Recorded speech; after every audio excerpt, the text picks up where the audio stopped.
একদিন বনের সব জন্তু জানোয়ার মিলে ঠিক করলো যে তাদের একজন নেতা থাকা দরকার। নেতা যিনি তাদের ভালো মন্দের সঠিক দিশা দেখাবেন, বিপদে রক্ষা করবেন। অনেক ভেবে আলোচনা করে তারা অবশেষে বাঁদরকে নেতা নির্বাচিত করলো। বাঁদর লাফিয়ে লাফিয়ে আনন্দে বলল, আজ থেকে আমি তোমাদের নেতা, তোমাদের সব সমস্যা আমি সমাধান করব। সবাই হাততালি দিল। তবে শেয়াল মনে মনে খুশি হয়নি। সে ভাবল, এই বোকা বাঁদর যদি নেতা হয় তবে বন জঙ্গলে কি হবে? একে না একদিন ধরা ফেলতেই হবে। কিছুদিন পর শেয়াল বাঁদরের কাছে এসে মিষ্টি গলায় বলল, ওহে প্রধান, এখন তুমি আমাদের সবার নেতা। আমি তোমার সেবা করতে চাই। শোনো, এই বনের গভীরে আমি এক গুপ্তধন লুকানো জায়গা খুঁজে পেয়েছি।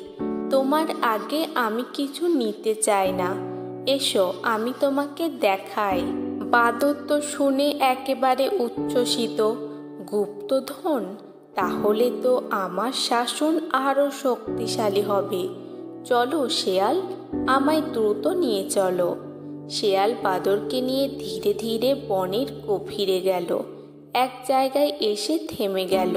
এই যে প্রধান, দেখো, এটাই সেই গুপ্তধনের জায়গা।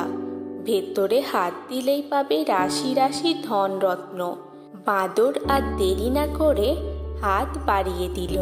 কিন্তু অমনি ঝটকা, সে এক ফাঁদের ভেতর আটকা পড়ে গেল।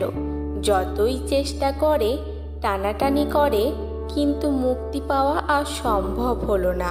শেয়াল হেসে বলল, এই যে তোমাদের নেতা, নিজের বুদ্ধি খাটিয়ে চলতে জানে না, ফাঁদেই গিয়ে ধরা পড়েছে। এমন বোকাকে নেতা করলে তোমাদের কি অবস্থা হবে ভাবো তো। তারপর ছুটতে গিয়ে শেয়াল সব জন্তুকে ডেকে আনলো। বাঁদরকে ফাঁদে আটকে দেখে সবাই হতবাক হয়ে গেল। কেউ দুঃখ পেল, কেউ আবার রাগ করল। আর সবাই একসঙ্গে বলল, যে নিজের ফাঁদে নিজেই আটকায় সে অন্যদের পথ দেখাতে পারে না। গল্পের শিক্ষা। এই গল্প থেকে আমরা শিখি, নেতা হতে শুধু শক্তি বা হাসি ঠাট্টা নয়, বুদ্ধি আর দূরদর্শিতা থাকা জরুরি। যে নিজেকে সামলাতে জানে না, সে অন্যকে কখনোই ঠিকভাবে পথ দেখাতে পারে না। বন্ধুরা, যদি গল্পটি ভালো লেগে থাকে তবে অবশ্যই ভিডিওটিতে লাইক করবে, শেয়ার করবে আর গল্পের উঠোন চ্যানেলটি সাবস্ক্রাইব করে দিও। পরবর্তী গল্পে আবার দেখা হবে।